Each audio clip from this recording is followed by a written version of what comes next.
Okay, quick question. What if one simple clarifying question could have prevented the most famous breakup in TV history? And now, this is the part that really matters. What if the repeated arguments in your own marriage are actually coming from conversations that you never got clarified? Well, if you've ever said, "How are we back here again?" Or "Didn't we already have this fight?" then this video is for you. So in this video, we're going to look at one of the most famous recurring arguments ever, Ross and Rachel. And we're going to use this to talk about something that shows up in marriages all the time.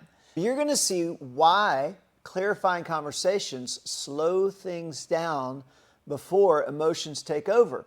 You're also going to see how clarity helps separate what someone meant from what we assume that they meant.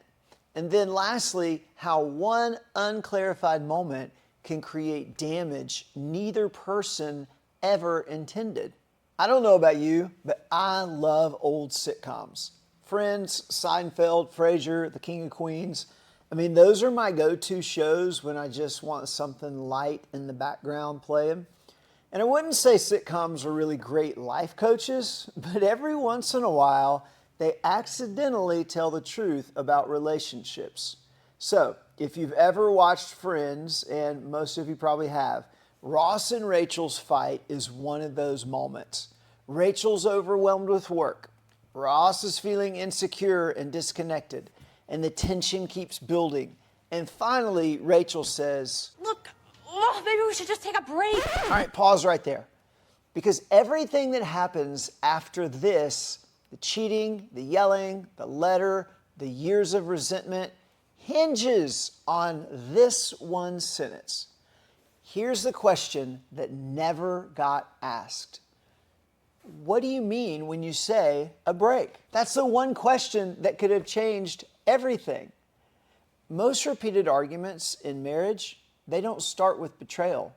They start with unclarified moments. So when Rachel says, "We need a break," Ross's emotions spike immediately. He doesn't hear, "I'm overwhelmed." He hears, "I'm losing her." And then once emotions take over, rational thinking, it usually flies out the door.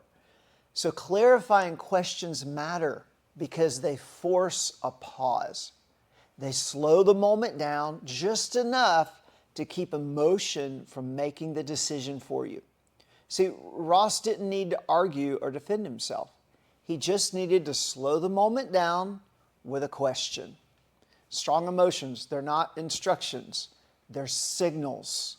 So clarifying helps you respond in the moment instead of react. So what Rachel likely meant was, "I'm hurt, I'm overwhelmed, I need some space." But what did Ross assume? He assumed, "We're done. She doesn't love me anymore." No one clarified the meaning of what a break was. Only the words were heard. So when clarity's missing, assumptions rush in to fill the gap. And assumptions, like my 14-year-old says, assumptions lead to dysfunctions. They're never neutral. They quietly decide your next move. See, Ross didn't act on Rachel's intention. He acted on his assumptions or his interpretation. And don't we do this all the time in marriage? When your spouse says, "We need to talk," or when they say, "I'm fine," or when they say, "I just need space," do you ever clarify, or do you just assume the worst? See, assumptions feel faster than clarity, but they always cost more. The cheating in Ross and Rachel's situation didn't happen out of nowhere. It happened in confusion and uncertainty. So one clarifying question could have prevented years of mistrust and replayed arguments. Of course, it would have also done away with a whole season of the show. Clarifying isn't weak, it's protective. And unclear conversations create consequences that neither person ever meant to create. Temporary emotions can lead to this permanent damage when you don't clarify. See, Ross didn't cheat because he was evil. Rachel didn't blow up because she was dramatic. The relationship suffered because no one clarified the moment that mattered most. What does it mean to be on a break? Now, let's back the story up for just a second. The whole "we need to take a break" moment, it didn't come out of nowhere. Remember, Rachel was overwhelmed at work. Ross felt disconnected from her. And instead of talking about the distance, it came out sideways. And that's usually how this happens in marriage, doesn't it? When life gets busy and connections start slipping, assumptions get louder and emotions take over. And guys, that's why clarifying conversations and questions matter. But they only work if there's enough emotional connection to slow things down first. All right, so the next step isn't just learning what to say in an argument. It's learning how to stay connected emotionally when life gets busy. Kind of like with Rachel. Life was crazy and they lost connection.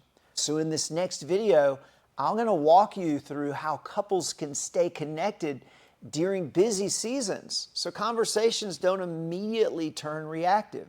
So click here to watch Staying Connected During Busy Seasons, because clarity really requires connection.